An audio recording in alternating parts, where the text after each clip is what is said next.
Good morning, students.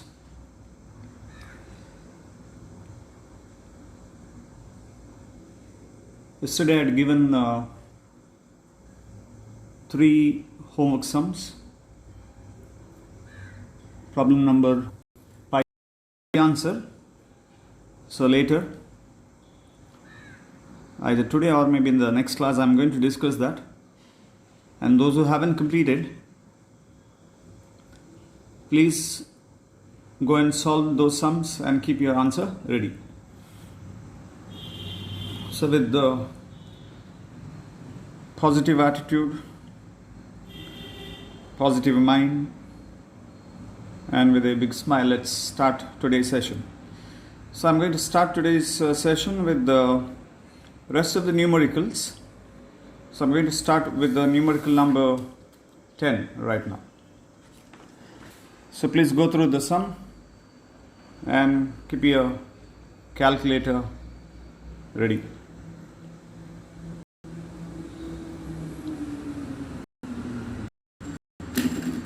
And while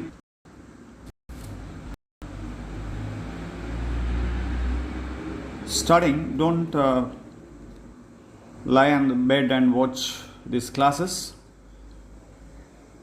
Sit in a chair, concentrate, focus. Keep your notebook ready. Let's try this question number 10. Now, this is one of the previous examination question. Easy, important one. So for which very quickly we'll recall those 3 equations which are very, very essential. First one, distance of nth bright from central bright, that is xn is equal to n beta, where n is 0, 1, 2, 3. Order of the bright fringes, order of the value for the value of n are same. Then distance of nth dark from central bright, xn is equal to n plus half beta, where n is 0, 1, 2, 3 and so on. But here the order of the fringe and the value of n are not same. The value of n is always lesser than the order that is given. Fifth dark, n is 4. Okay. So let's go through this statement. Statement is, in Young's double-slit experiment, fringes of certain width are produced on the screen kept at a certain distance from the slits. When the screen is capital D, now the new value is D plus 0.1. Fringe width. So we know that according to the equation beta, what is the formula for the fringe width? Fringe width is beta is equal to, it's a D lambda by D. So this is the first case. When D increases by 0.1 meter, so it is D plus 0.1. Then since beta is directly proportional to D, when D increases, beta increases. How much it increases? It's given. The fringe width increases by 60 micrometer. So the new value is beta plus 60 micro, 60 into 10 to the power minus 6. That is the value of beta. The separation between the slits is given 1 millimeter. Small d is given. So let me write that here. So d is 0.1 millimeter. Conversion mandatory. 0.1 into 10 to the power minus 3 meter. Calculate the wavelength of the light used. So basically we have to find the value of lambda. So the variable that changes here is only d. And when d changes, beta changes. Wavelength and the separation between the slits are given the same. So this is the second equation. I hope you all have understood. This is the initial separation between the slits and the screen, initial wavelength, distance between the slits. These two factors are kept same. Only d is increased. When d increases, beta increases. How much it increases? It's given by 60 micrometer. Okay. Now we have two equations. Using this, we have to find the value of lambda. Either you can divide this equation and then you can solve. But the easy method of solving is subtracting this. Since this is greater, it is 2 minus 2 minus 1. So when it is 2 minus 1, see on the left hand side. Here we have beta plus 16 to the power minus 6. So what do you get when you subtract the terms on the left hand side? This minus this will give you only 16 to 10 to the power minus 6. That is equal to.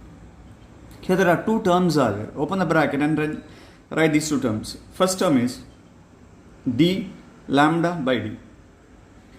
D lambda by d. The second term is plus 0.1 lambda by d. So we have written these two terms by opening this bracket. Open the bracket and then write the two terms, d lambda by d and then 0.1 lambda by d. Oh. But we are subtracting 1 from 2. So when I subtract this, I have to write this term, minus d lambda by d. So you can see this will get cancelled. So here we have 60 into 10 to the power minus 6, 0.1 lambda we have to calculate, divided by the value of small d, which is here, 0.1 into 10 to the power minus 3. So that's it. We have to find the value of lambda. That you simplify, you will get in meter. And let's complete this. And the last time I solved, I got 600 nanometer answer. Let's see how much we get this year. Okay, so start writing.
So are you all ready with the answer? So very easy substitution. You don't need a calculator to simplify this. So this 0.1 will get cancelled. Yeah. So we have 60 into 10 to the power minus 9 here.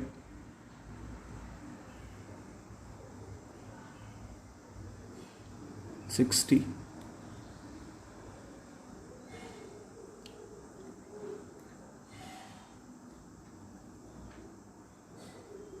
Is it correct here? So we have d value 0.1 d lambda. Yeah. So 16 10 to the power minus 9.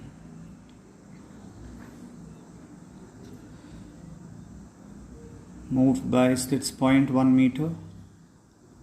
This is d, the value of d. Okay, so this is slit width, yeah, 1 millimeter. Somewhere here I've made a mistake, so please correct that. This is not 0.1, this is 1 millimeter. Because if I substitute this, I don't get my last year's answer. So this is 1. I hope we have made a note of it. So small d 1. So this is 1 here. 1 millimeter. Okay. So let's simplify this. That's this 0.1 is still there here. So this is 1. So we have 60 into 10 to the power minus 9 divided by 0.1. So here we are 600 in 10 to the power minus 9 meter. See, this is that last year's answer which I was talking about.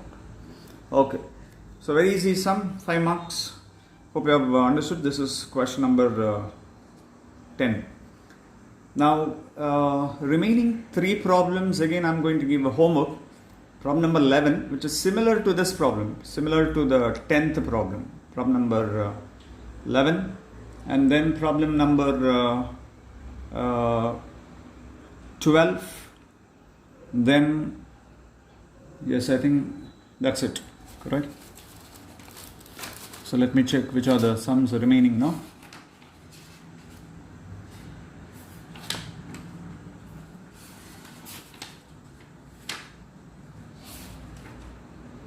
So problem 1, 2, 3, 4 we have solved. Problem 5, 6, 7 I have given homework. Then yesterday we completed problem number 8 and 9. And just now I have completed problem number 10. Yes, so you have to solve 2 more questions, 11 and 12. Yeah, so homework for 12, today's class is problem 11 and 12. So as I told you, we will verify the answer in one of the class 5, 6, 7. So first I want to complete the theory of this particular chapter, and then I will solve or will verify the answers of those questions. So total 5 homework sums. One is 5, 6, 7 and the other is the problem 11 and 12. Okay. So 13 is from some of the topics which we yet to complete. Right. So now straight away we'll solve 2 questions of the AEC level 1 material. Okay. Yes. So I'll give you 2 minutes to solve this very easy question. So please start solving question number 1, AEC level 1 material.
Okay, so let's solve this.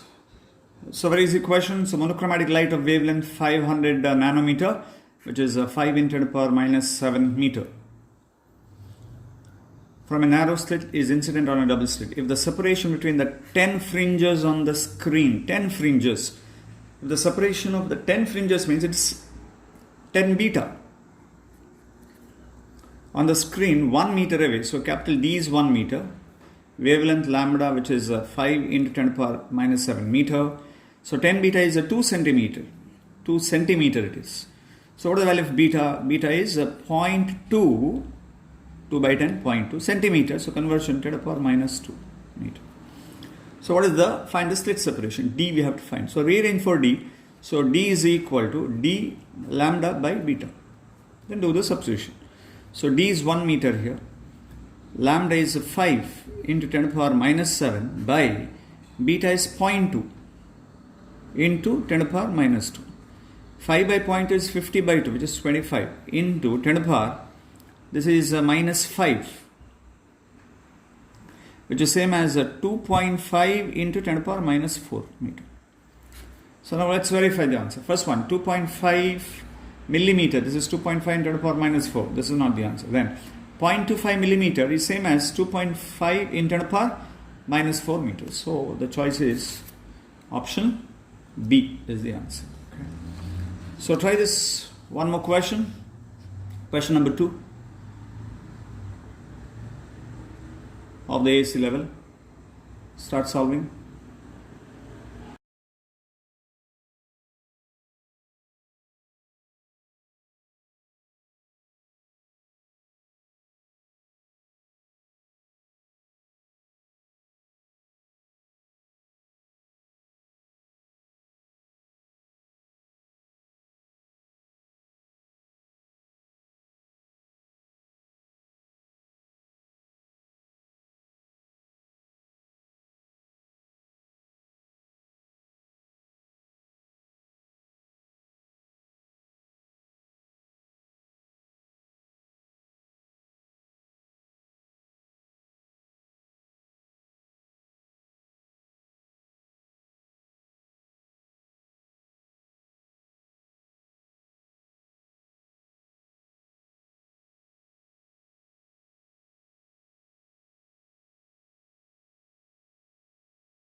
Okay, so what's the answer if at all you have completed the question?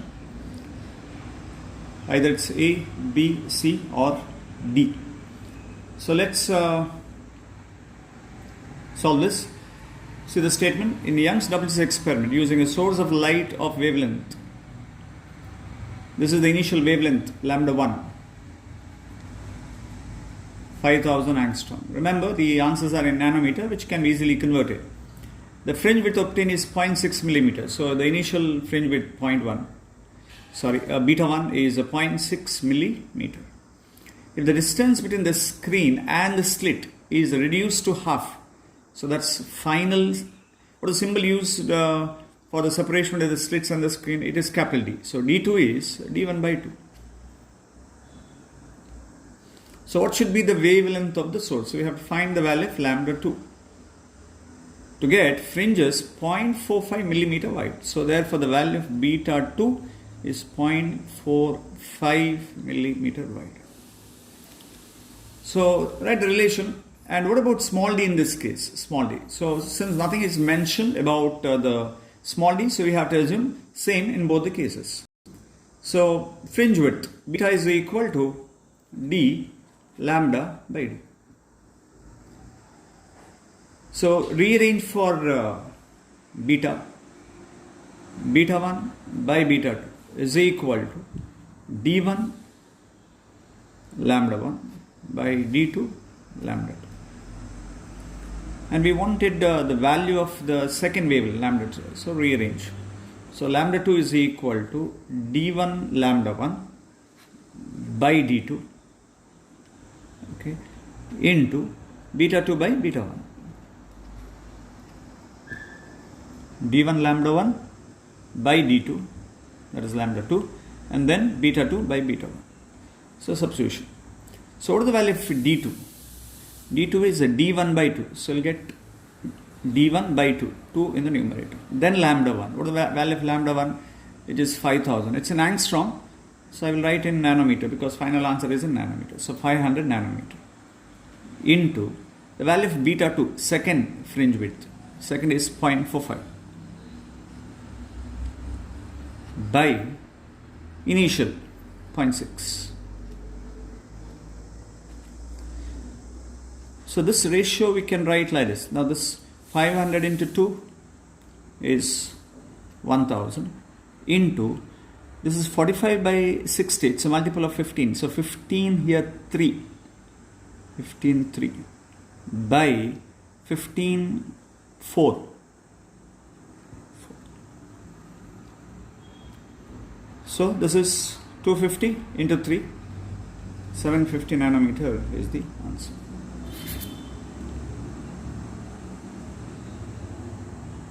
So I'll give a minute to copy this. So write first.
So one of the wave phenomenon that we have learned is interference, which is exhibited by both longitudinal as well as the transverse wave.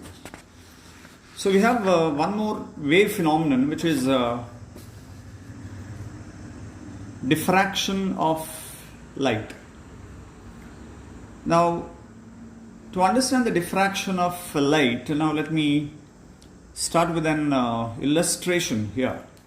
So first I'm going to take a single slit like this. A slit. The width of the slit is about 15 centimeter. So 15 centimeter wide. Single slit.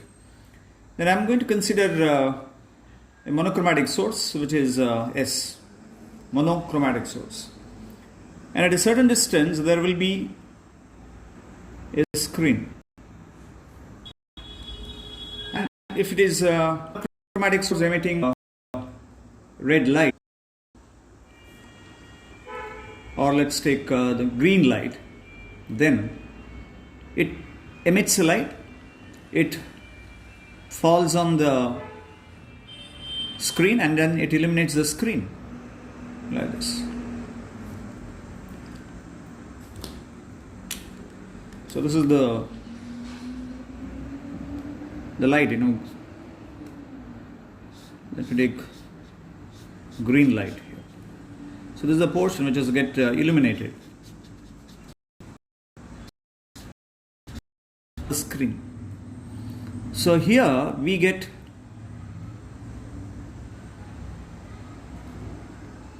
shadow of this part of the slit called geometric shadow region. So shadow, we get shadow of this slit. This is also geometric shadow region, shadow of this part of the slit.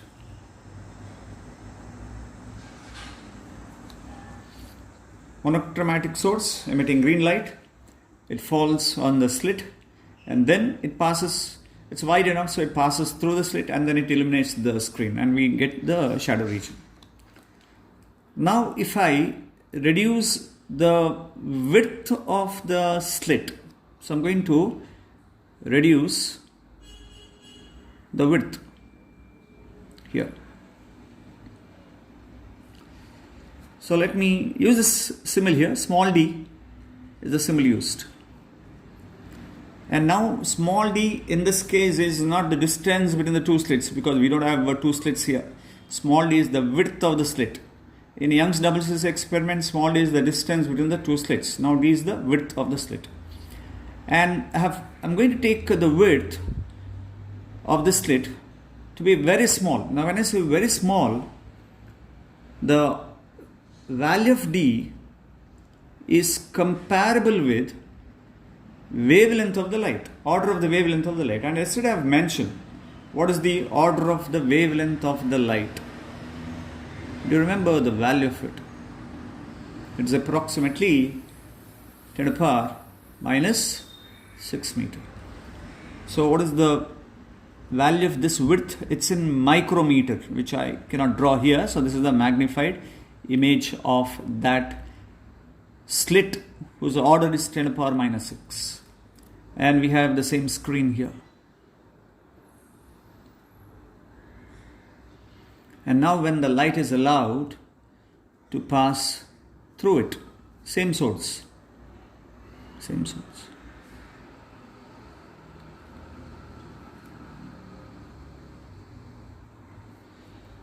So we do get bright region on the screen. But what else we notice here is that we get light even in this region. What is this region, by the way? What is this region? What is this region? This is nothing but the shadow region, geometric shadow region. In this case, we get the shadow of this slit.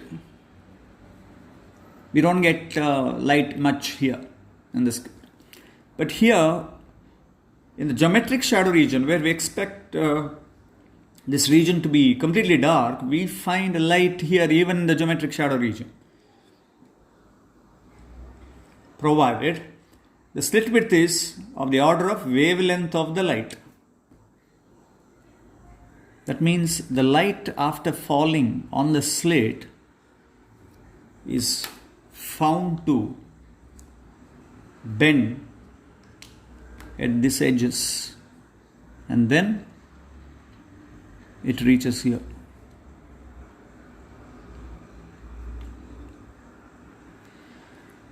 So we have the obstacle in the form of slit which has the edges here, and at the edges the light falls and then it bends, but we do have that edges even here also. Then why there is no light in the shadow region? That bending is there even here, but that effect of the bending is negligible. So under what condition we get to see the bending of the light at the edges of the obstacle, provided it satisfies this condition? So what is the condition that it must satisfy so that we can see the light even in the geometric shadow region? The width of the slit should be comparable with the wavelength of the wave. And this phenomenon of bending of light at the edges of an obstacle or an arrow slit, and hence it's spreading in the geometric shadow region, this is called as diffraction of light. How this bending is different from the bending when the light travels from one medium to other medium? What do we call when the light travels from one medium and then when it bends? We call that as a refraction. So in the case of refraction, bending of ray of light takes place when it travels from one medium to the other medium. But in this case, the bending of the light takes place when it falls at the edges or obstacle. What is obstacle? Anything that obstructs the path of the light is an obstacle. It can be edges of a metal, edges of the glass, edges of the window, anything obstructs, there will be bending, and we get to see the effect of that bending only when d is proportional lambda. Here also there is bending because there is an obstacle, but that bending is lesser here, because in this case, do you remember what is the width of that obstacle which I told you? About 15 centimeter. 15 centimeter is not comparable with the wavelength of the light. It doesn't satisfy this condition. That's why the bending is there at the edges of the obstacle, but it is negligible, very, very, very less. So that's why we get to see only shadow here. We don't find light. But here, I've told you the width of the slit is comparable with the wavelength in this case.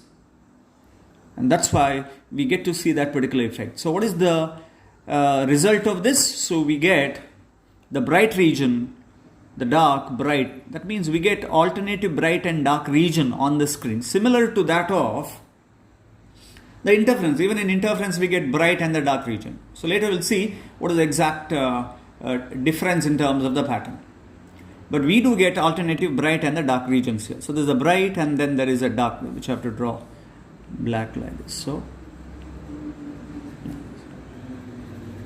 alternative bright and the dark regions are formed on the screen. And we call this as a diffraction pattern, or it's called as a diffraction bands. So here we don't use the word fringes. So fringes term is restricted only to interference pattern. But for diffraction we use the word bands, the diffraction bands, or you can even use the word diffraction maxima, minima. Maxima means bright region, minima means dark regions. Diffraction bands, and this phenomenon is discovered by Grimaldi, but the theory is applied by Thomas Young. So Thomas Young used the wave theory to explain this diffraction using Huygens principle, and Grimaldi discovered this phenomenon of diffraction of light. So what is the diffraction of light? What is the definition of the diffraction? So phenomenon of bending of light at the edges of an obstacle or an arrow slit and spreading into geometric shadow region. It spreads the geometric shadow region, is called as diffraction of light. So refer the statement exactly given in page 67. The phenomenon of bending of light around the edges of small obstacles or around the edges of narrow slits and spreading into the region of geometrical shadow is called as diffraction of light. Now, I told you we get alternative bright and the dark region. So what is the exact kind of pattern that we get on the screen? So we have a monochromatic image of this diffraction pattern, which is here. This is the one. So this pattern. This is the pattern that we get. This is monochromatic image. So bright, dark. Few bands, we get fringes like this. See, this is the fringe pattern. You can compare very easily. Alternative bright and dark fringes. Now, based on this, okay, before that, in this interference fringes, we have something called central bright. After that, we have first dark, first bright, second dark, second bright, and so on. What do we call these bands? This bright region,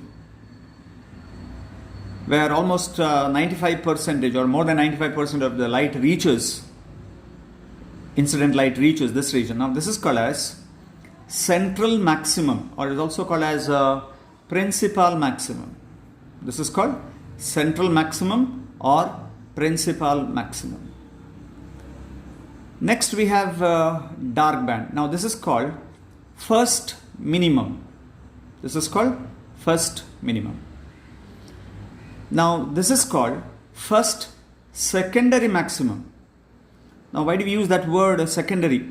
Since there is a primary or since there is a principal maximum, we use the word secondary only to the bright bands.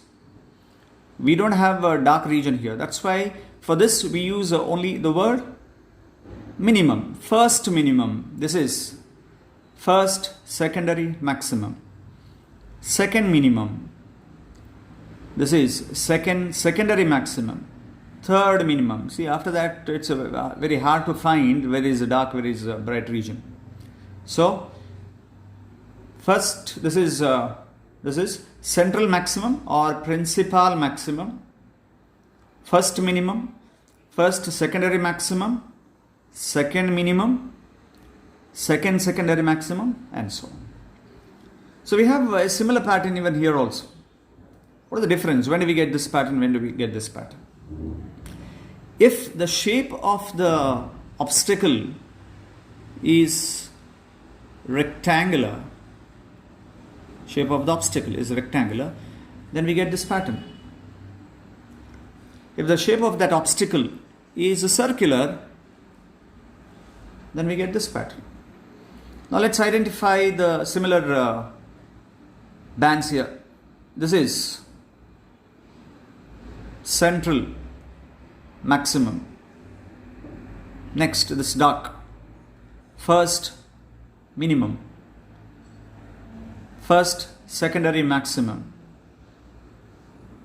second minimum, second secondary maximum, third minimum, third secondary maximum. So this is how we get. So let me show you.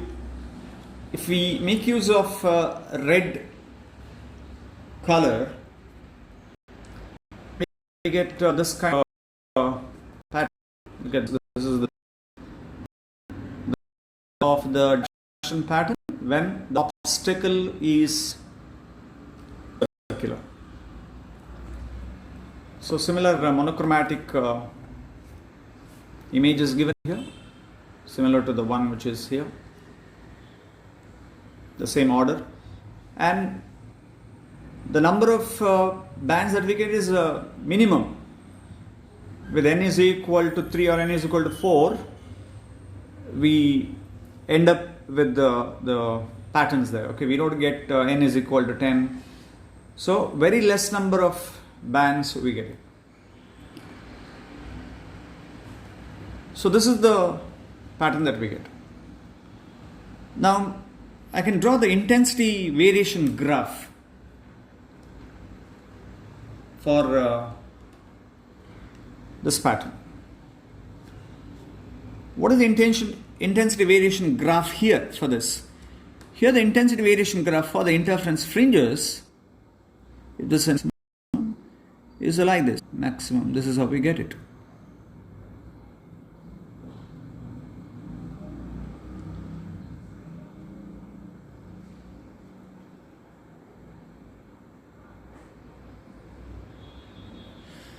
So hope you understood the variation. See, intensity of all bright fringes is same. Intensity of all dark fringes is same.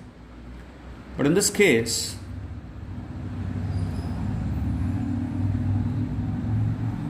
along y-axis, if I take intensity, then we get maximum intensity here. Like this.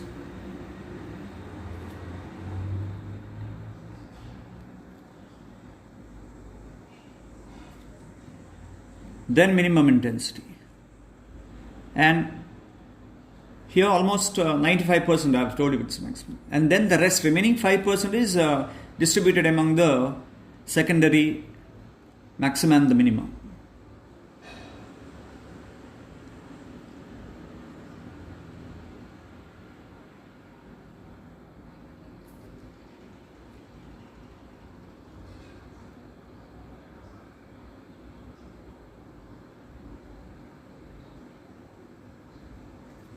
So this is how we get it.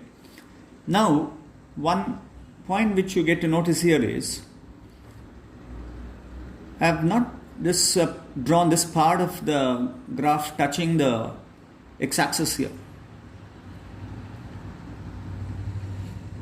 Here and here. There is a small gap.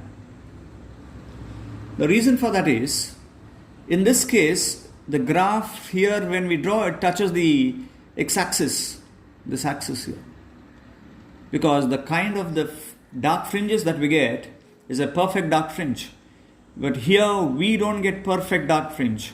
There will be some intensity, we can't make out, but if you see the real pattern, there will be some intensity even in the dark region. So that's why a small gap is left, very small gap, but in most of the diagram which they have given, so they make this graph touches the x-axis, but if you stick on to the intensity part, then there has to be some gap, because dark fringes are not perfectly, not dark bands, the dark bands are not perfectly dark, there will be some intensity. So this is the intensity variation of the diffraction pattern. Okay, so let's name this. So this indicates intensity of the central maximum, first minimum, first secondary maximum,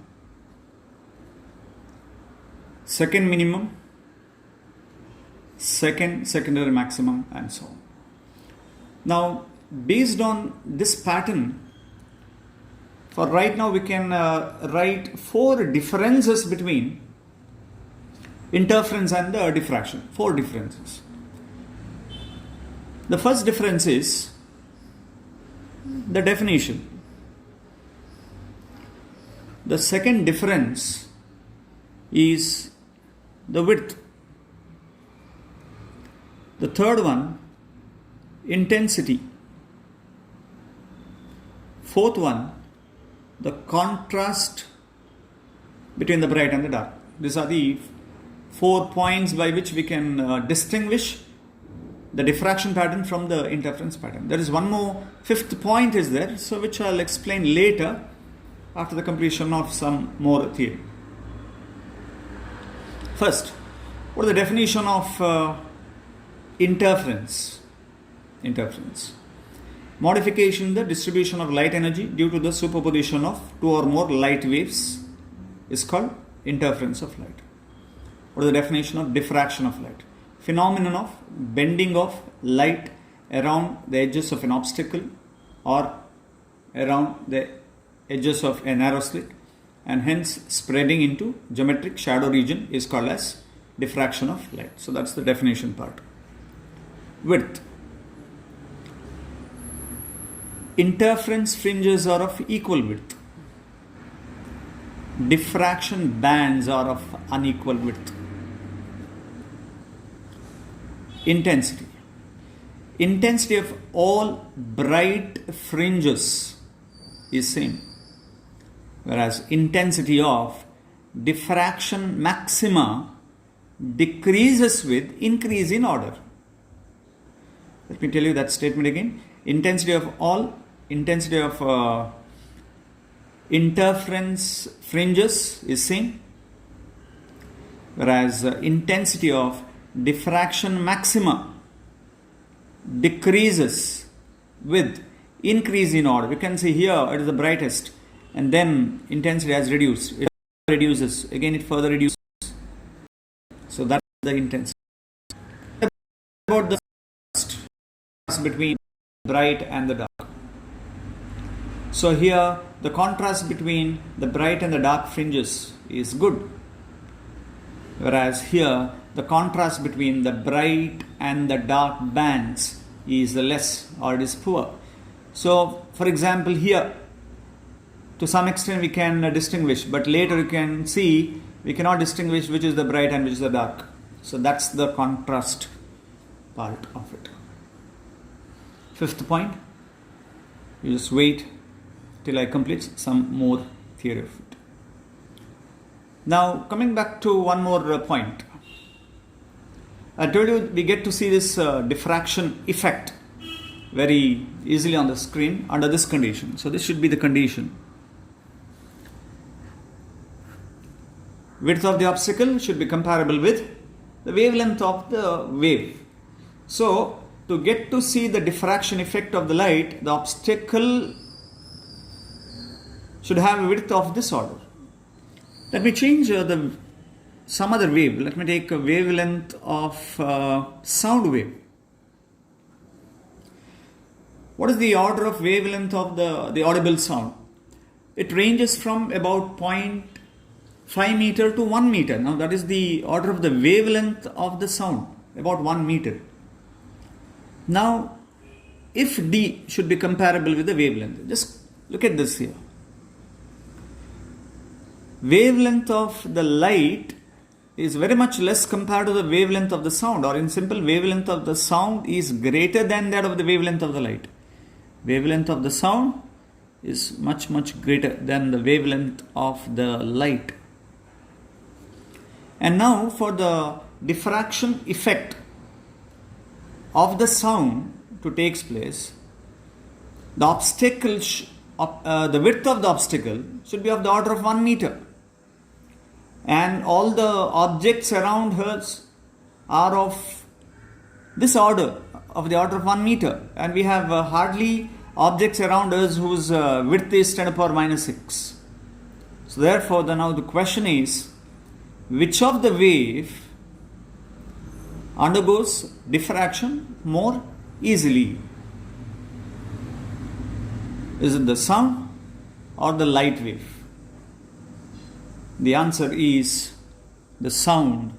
So that's why the sound waves bends at the corner of any of the obstacles. That's why we could hear even when we the sound in the room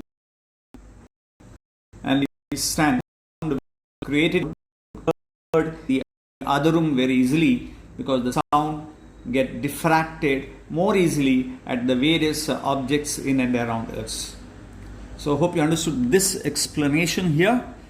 So the condition for diffraction effect or diffraction effects are more pronounced or get to see more easily, provided the width of the slit is comparable with the wavelength of the wave. Width of the slit compared with the wavelength of the light, 10 to the power minus 6. This is the order of the wavelength of the light. So that means we get to see the effect only if the width of the obstacle is 10 to the power minus 6. So very small. So that's why bending of the light takes place only if the obstacle has this order. That's why light diffracts very less compared to that of the sound due to the objects in and around us. So therefore the point to remember is this: if the wavelength of the wave is larger, diffraction effect takes place more easily. Now, do we have any illustration for the diffraction? What are the two illustrations which are given for interference of the light? Let me remind you again. So are you able to recall the two illustrations that's given? One, color pattern seen on the soap bubble. Other is the color patches of the oil spill on the road. Is an example for interference of light. For diffraction, suppose if I place an object like this. Okay, so let me place a matchstick here like this. Now you just concentrate on the shadow part of that matchstick. Okay, shadow part.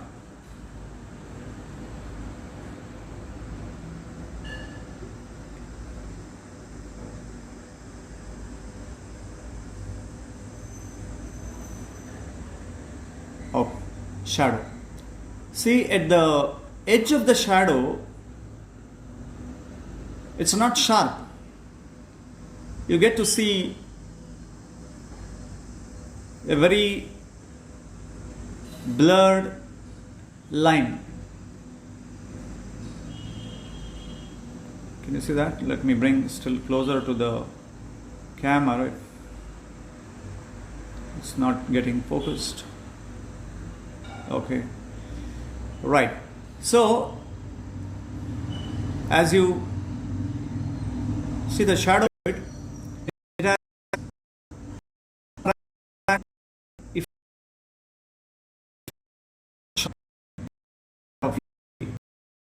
characteristics of the diffraction effect edges. Now another example.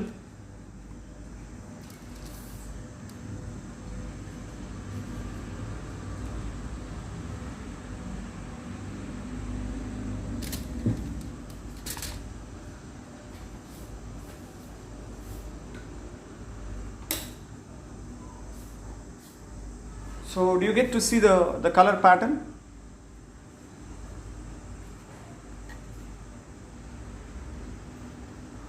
Yes. So this color pattern, which is formed on the compact disc, is an example for diffraction effect.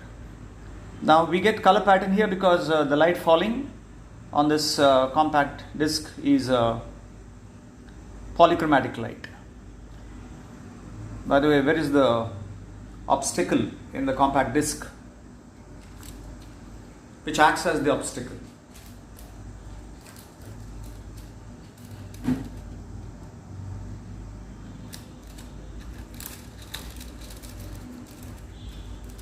On this layer here,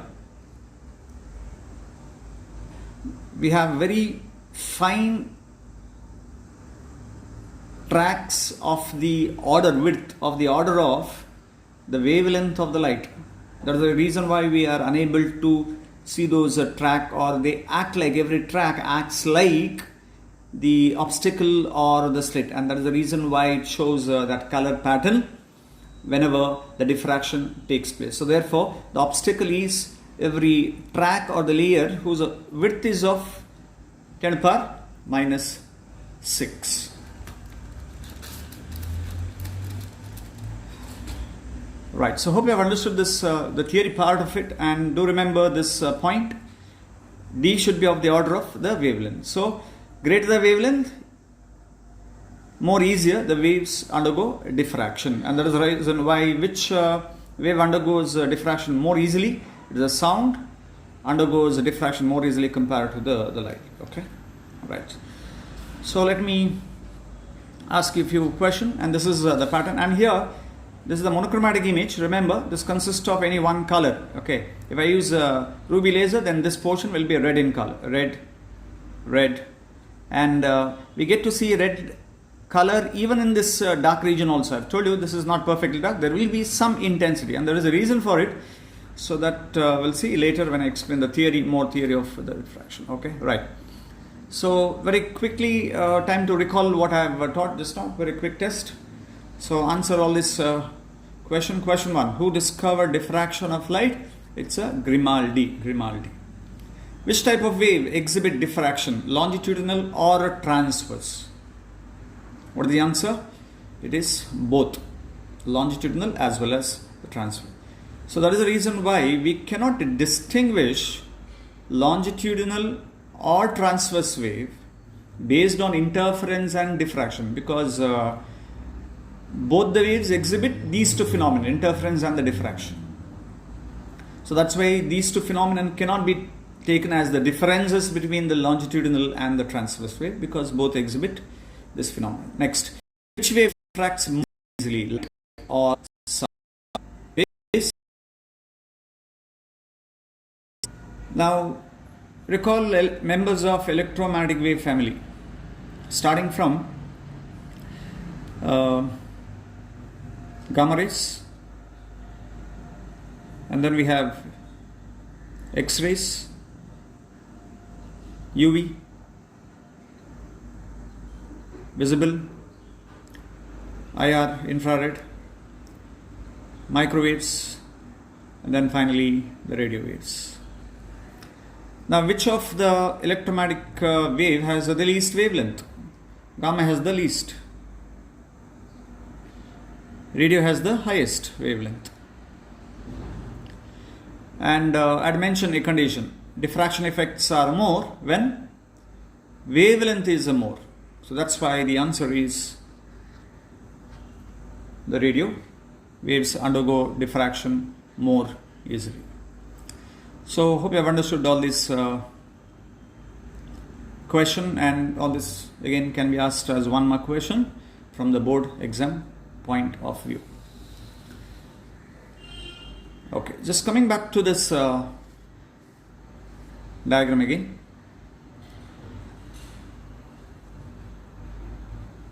In diffraction, we get diffraction bands, which consist of alternative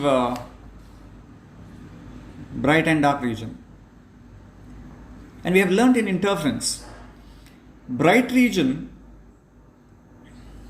is because of constructive interference. That means there will be superposition of two waves constructively. Dark region is because of the superposition of two waves interfering, that's destructively. That means for the formation of alternative bright and dark region, there has to be two waves. And not only two waves, they must superpose either constructively or destructively. Now look at this pattern. Here also we are getting bright region and dark region. Bright and dark. That means some kind of superposition takes place whenever there is a formation of the diffraction. Do you agree? To get bright and dark, there has to be some form of superposition, because without superposition we cannot have bright and the dark. That means in this region, to get this region, the two waves, they must interfere. I'm using the word interfere because it's diffraction is actually a special case of interference. That's why I'm using the word interference. So for this region, there has to be some form of interference that is taking place due to constructive overlapping, constructive superposition. Here it's because of destructive superposition, destructive interference. Again, constructive, destructive. See here, we can very easily explain as how constructive interference takes place. That is because we have a double slit, which we call coherent sources. One of the wave from one of the slit emerges out of it from the same source. Other wave emerges out of other slit, and they interfere. these two waves, they maintain a constant phase difference, and that's why we get a sustained interference pattern on the screen. But what about here? From where we get those two waves? So that is the big question. Because we don't have two slits here. We have only a single slit. With single slit, how it is possible to get alternative bright and dark region? That is one point. And if at all there is superposition, from where we get those two waves? So that is the question.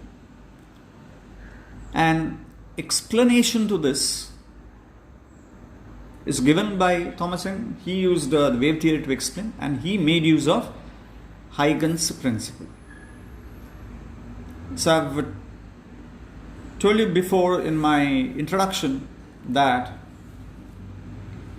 even though Huygens theory has failed completely to explain the nature of the light, that is the only theory, or that's the only principle using which one can understand the diffraction, and that's why Huygens principle has important Huygens principle is very important in explaining the diffraction. We don't use a theory to explain nature of light, but the principle is of great importance in understanding the diffraction. And that's what I'm going to explain next, as what are the conditions under which we get bright and the dark bands, and how to use a Huygens theory in the formation of this particular band. Hope you have understood the basic, the definition, the condition, the kind of the pattern that we get, and the intensity variation graph, and the type of the waves that undergo diffraction more easily, all that. Okay, so let's straight away learn the theory behind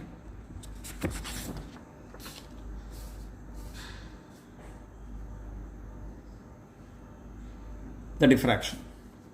So here I have to mention or explain one more term, then I'll come back to this.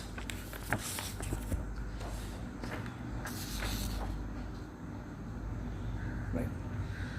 So for diffraction, we need a source, we need an obstacle, and we need a screen. So this is the width of it. If we use a light wave, so the source, monochromatic. And somewhere here we get geometric shadow, and show here is the bending only in one direction. Remember, the wave propagates in all possible directions. This is just one case that we have drawn. Okay. So this shows the diffraction effect, bending. Okay. So this is the geometric shadow region. Beyond this, so light reaches geometric shadow region, and we get alternative, the bright and dark bands. Okay.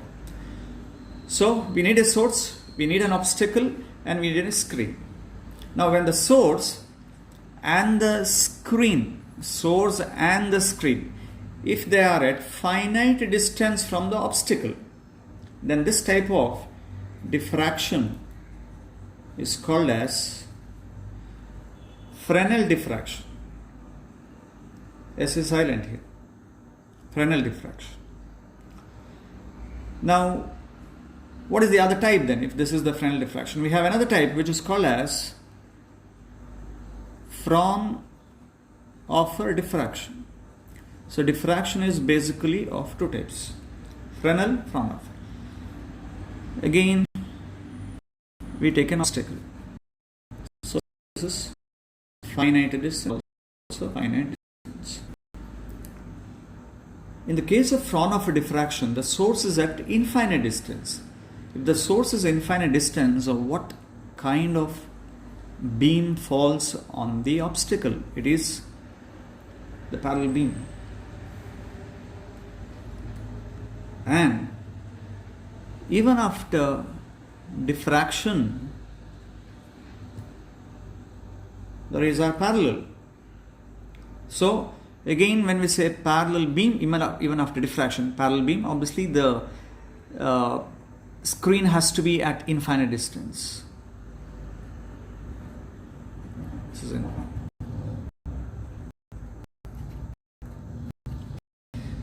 The source and the screen are in infinite distance from the obstacle, then we call it as a Fraunhofer diffraction. So what are the two types of diffraction? Fresnel diffraction, Fraunhofer diffraction. What is Fresnel diffraction? Diffraction in which the source and the screen are at finite distance from the obstacle is called as Fresnel diffraction.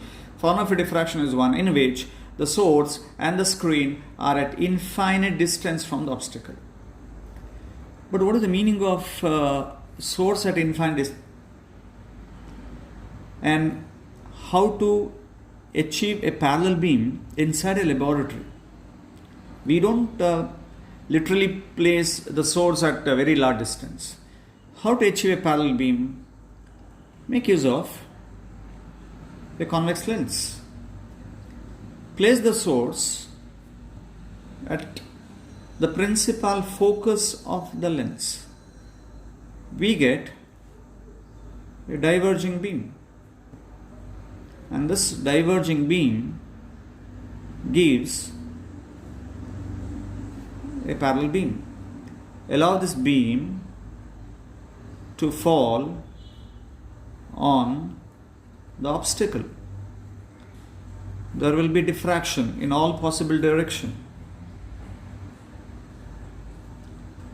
And even after diffractions in the rays are parallel, to get to see the diffraction effect, because in this case, in the rays or the wavefront propagates to infinity, if you want to see the effect of it, with this you cannot see the effect on the screen.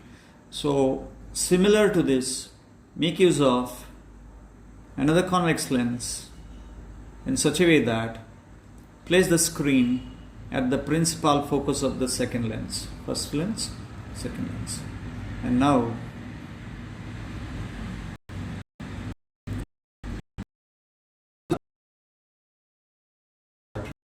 you can see incident rays are parallel. Incident rays are parallel, and when they are parallel, it is as good as saying the source is at infinity. Even though the source is inside the laboratory, we say that the source is infinity based on this part of it. Again, the diffracted rays are parallel to each other, so we say that the screen is at infinity because we get parallel beam. So, which are the two types of diffraction? Fresnel, Fraunhofer. In Fresnel diffraction, the source and the screen are at finite distance, and in Fraunhofer diffraction, the source and the screen are at infinite distance from the obstacle. If the source is at finite distance here, and if it is a point source, recall the wavefront concept which we used. So what is the shape of the wavefront do we get due to point source? It is the spherical wavefront. If I use a linear source, so in the case of linear source, there is no emission of the light in this direction, like this, upward. It emits light only in this direction, perpendicular to it. Two reasons. One, there is this end is closed, actually. It is connected to, like you get to see even in the tube light. So this is a metal cap, which is fixed. There is no emission of the light here. So the light is get emitted normal to that surface. So there is no emission of light at the end faces. That's why the kind of the wavefront that we get is cylindrical in shape. So therefore, in Fresnel diffraction, the type of the wavefront that falls on the obstacle is either spherical or cylindrical, depending on the type of the source that we use. If it is a point source, spherical. Linear source, cylindrical. Now tell me, what should be the shape of the wavefront that falls on the obstacle in the case of Fraunhofer diffraction? the beam is parallel. So the plane wavefront falls on the obstacle in the case of Fraunhofer diffraction. So these are the differences here, and no lenses are used in Fresnel. We use the two lenses in Fraunhofer diffraction, and Fraunhofer diffraction is more easy to analyze than the Fresnel. So this is the diffraction which we are going to analyze in our theory. So we are going to learn what is the condition under which we get diffraction maxima, minima, and that's what I'm going to explain. So hope you understood the type of the diffraction and the arrangement that we need. So we need a source, we need an obstacle and a screen. Okay, right. So let me explain now very quickly. So what is the condition under which we get diffraction maxima, minima on the screen, and that's analysis of Fraunhofer single slit diffraction. So first I'm going to consider a slit here like this, single slit.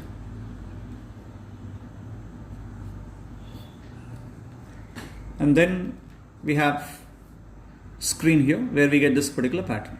Okay, this is a screen. And we are analyzing Fraunhofer diffraction. So the kind of beam that falls here is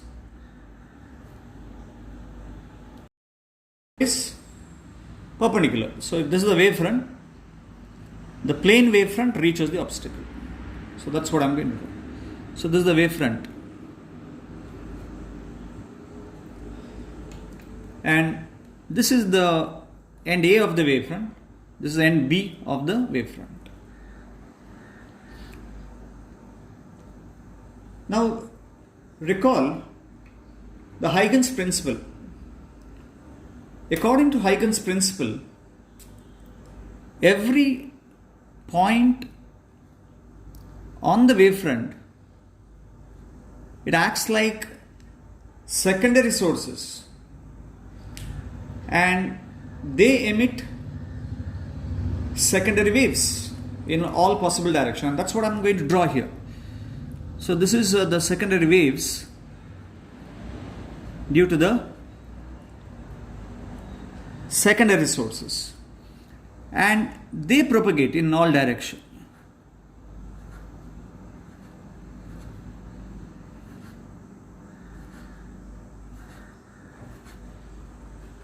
So look at this here. These are the secondary sources emitting secondary waves, and as they emit secondary waves, look at this region. Don't you find the superposition of the secondary waves? Superposition of the main formation in the dark. So here we have the reason why we get alternative bright and dark fringes, bands.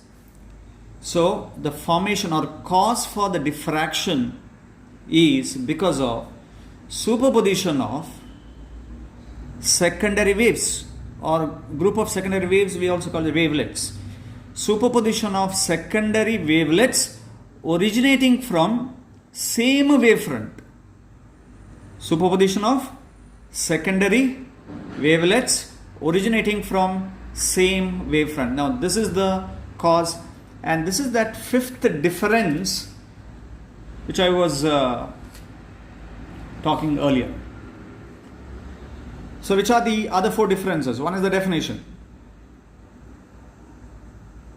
First point, definition.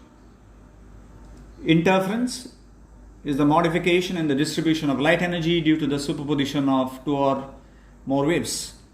Diffraction is the bending of light around the edges of an obstacle and spreading into the region of the geometrical shadow. This is one of the difference. The second, the one which I have mentioned just now, cause for it. What is the cause? Diffraction is due to the superposition of secondary wavelets originating from the same wavefront. What about in the case of interference? Interference is due to the superposition of two waves originating from two coherent sources. Understood the difference? In interference, it is due to the superposition of two waves originating from two coherent sources, whereas diffraction is due to the superposition of secondary waves originating from same wavefront. And the other is the intensity difference. Intensity of all bright fringes are equal. Intensity of secondary maxima decreases with increase in order. Then interference fringes are of equal width. Diffraction bands are of unequal width. And there is a good contrast between the bright and the dark fringes, whereas the contrast between the bright and the dark bands is very less. So these are the 5 differences. Do remember, important. Okay. So this is what we get whenever the diffraction. So let me draw a separate diagram for it. So I'm going to consider the obstacle again, and these are the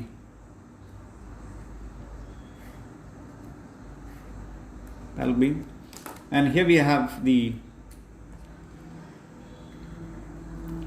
wavefront,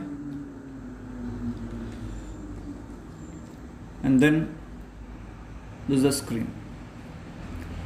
So let me take this point A and this is B, and exactly here we have this central maximum somewhere here.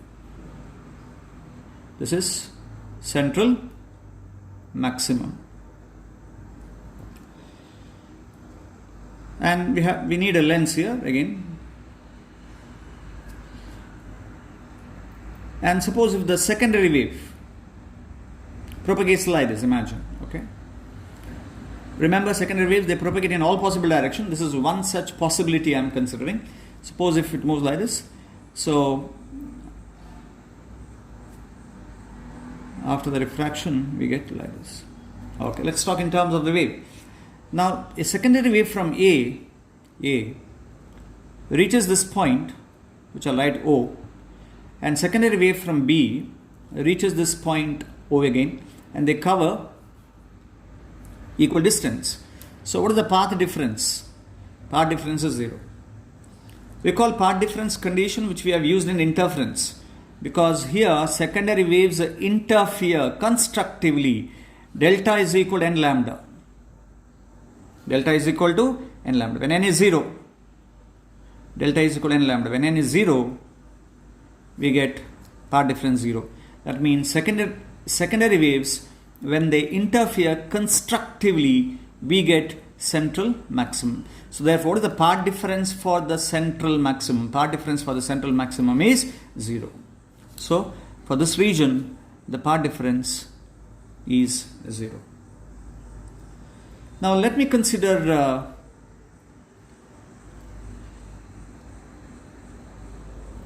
a secondary wave propagating like this. And then if it reaches another point P somewhere here randomly, any point like this, because it propagates again in all directions. It can be even downward also, remember. So in this case, as you can see, the path travelled by B in reaching the point P and the path travelled by A in reaching point P is not same. So which path is more? So B to P is more. So if I draw a perpendicular here, and I'm going to write this point as a D. So this is that additional path difference travelled by the secondary waves. So that's why in this diagram that BD, okay. So let me explain again. The path travelled by A to P and B to P is not same. The path travelled by the secondary waves from B to P is more compared to that of A to P. That's why if I draw a perpendicular here from A to this line,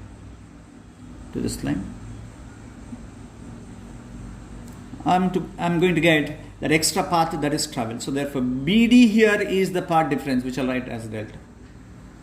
And we can calculate that. What is this equal to? This is nothing but width of the slit, that is D. Let us consider theta is the angle through which there is a diffraction takes place. That is also called as the angular position. We can also call it as the angle of diffraction, because this is the path, this is the initial direction. Now it has bent by an angle theta. That is called as angle of diffraction, angular position. Now if this is theta, this angle, because this line and this line are perpendicular. This angle is 90 minus theta. How much is this angle then? Then that is theta. So now this BD by BA, BD by BA. So what is the BD? This is 90 degree. BD by BA is nothing but sine theta. Therefore BD is equal to BA sine theta. Therefore delta is equal to BA sine theta. BA sine theta.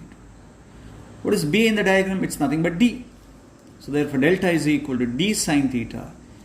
Therefore we have found an equation that formula for the part difference, general formula for part difference. So therefore part difference depends on two factors.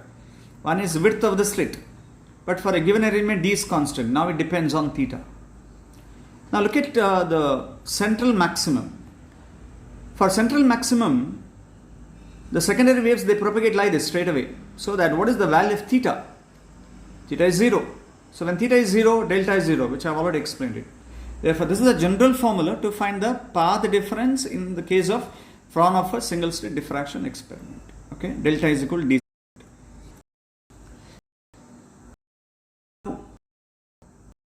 What is the condition for the maximum and the minimum? So that's what I am going to explain next. So listen carefully.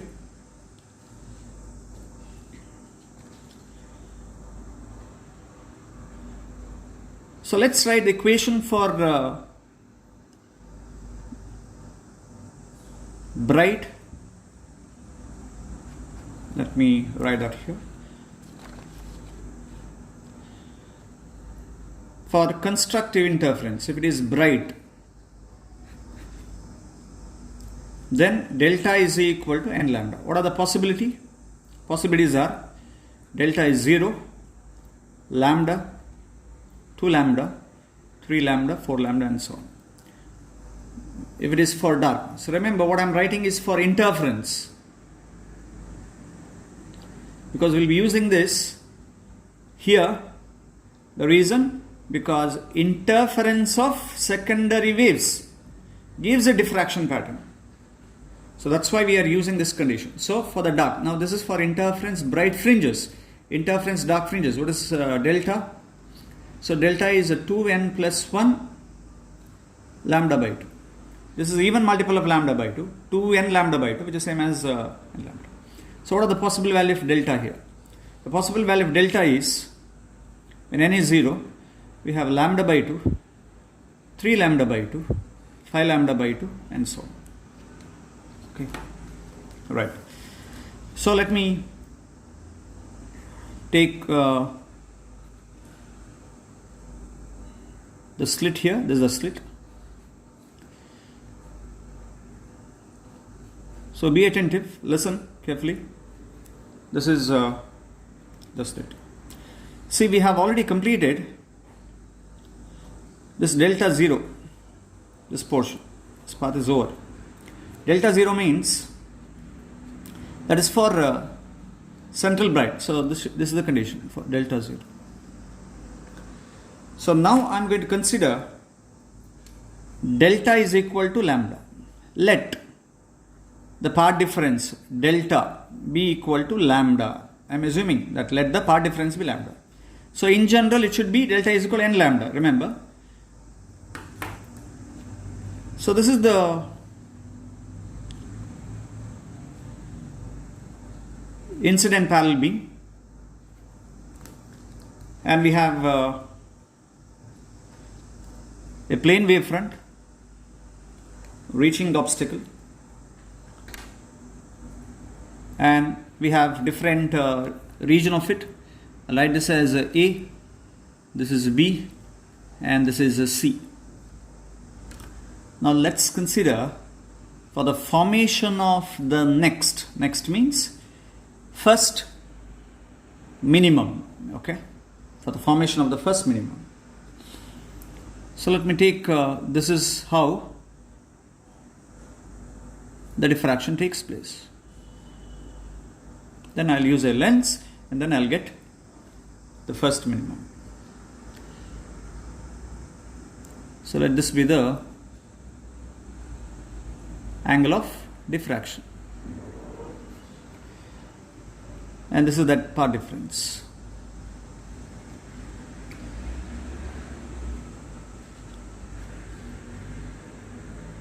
And the propagation of the wavefront will be like this. This is how the wave propagates, and then this end will cover extra distance, and then the wavefront will propagate. Okay, like this, because wavefront and the rays are always perpendicular to each other.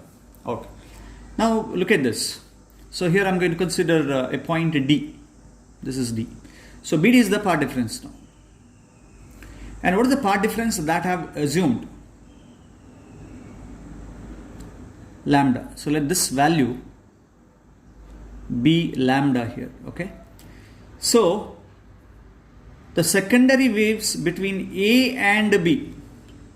Listen carefully. The secondary waves between A and B. Between A and B. Okay, that's AB. Between A and B.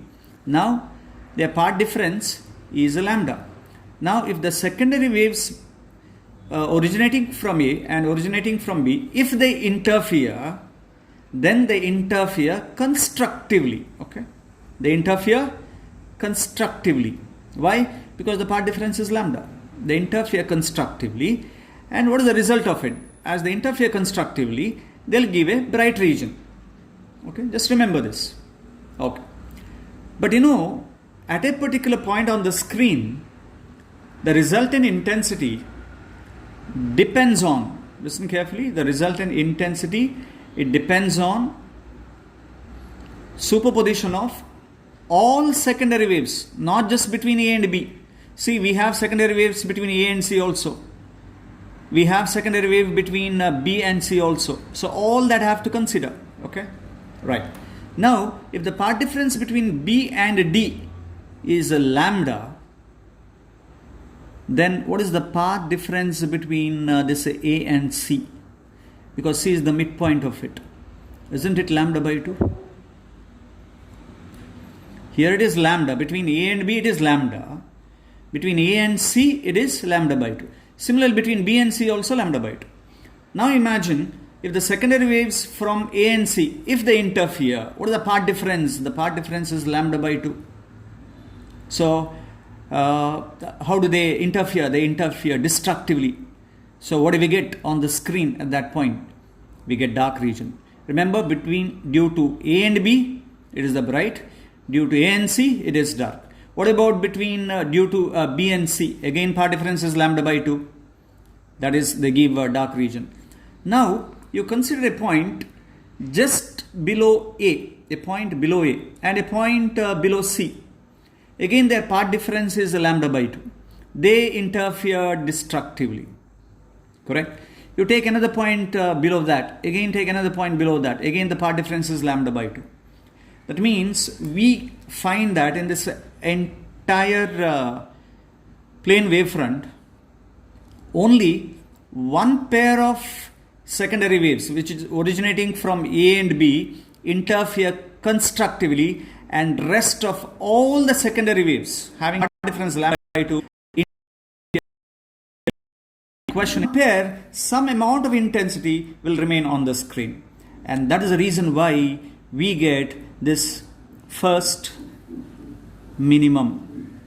When the path difference is lambda, we get first minimum. Hope you understood that. If for first minimum delta is equal to lambda, in general what is the condition? Delta is equal to n lambda. Remember, this is the condition for interference bright fringes, but when it comes to diffraction, it is exactly the opposite condition. Delta is equal to lambda. That means what I can write for the next? I can write delta is equal to 2 lambda and so on. So this is how we can generalize delta is equal to n lambda is the condition for diffraction minimum. So I have completed half of the theory right now. I'm going to wind up today. So just go through this again. Let me explain this part once again tomorrow and revise all the topic. Hope you have understood the basics of the diffraction and then solve those numerical which are given as homework. So I'll see you tomorrow at sharp 9 o'clock. Okay, so take care of yourself.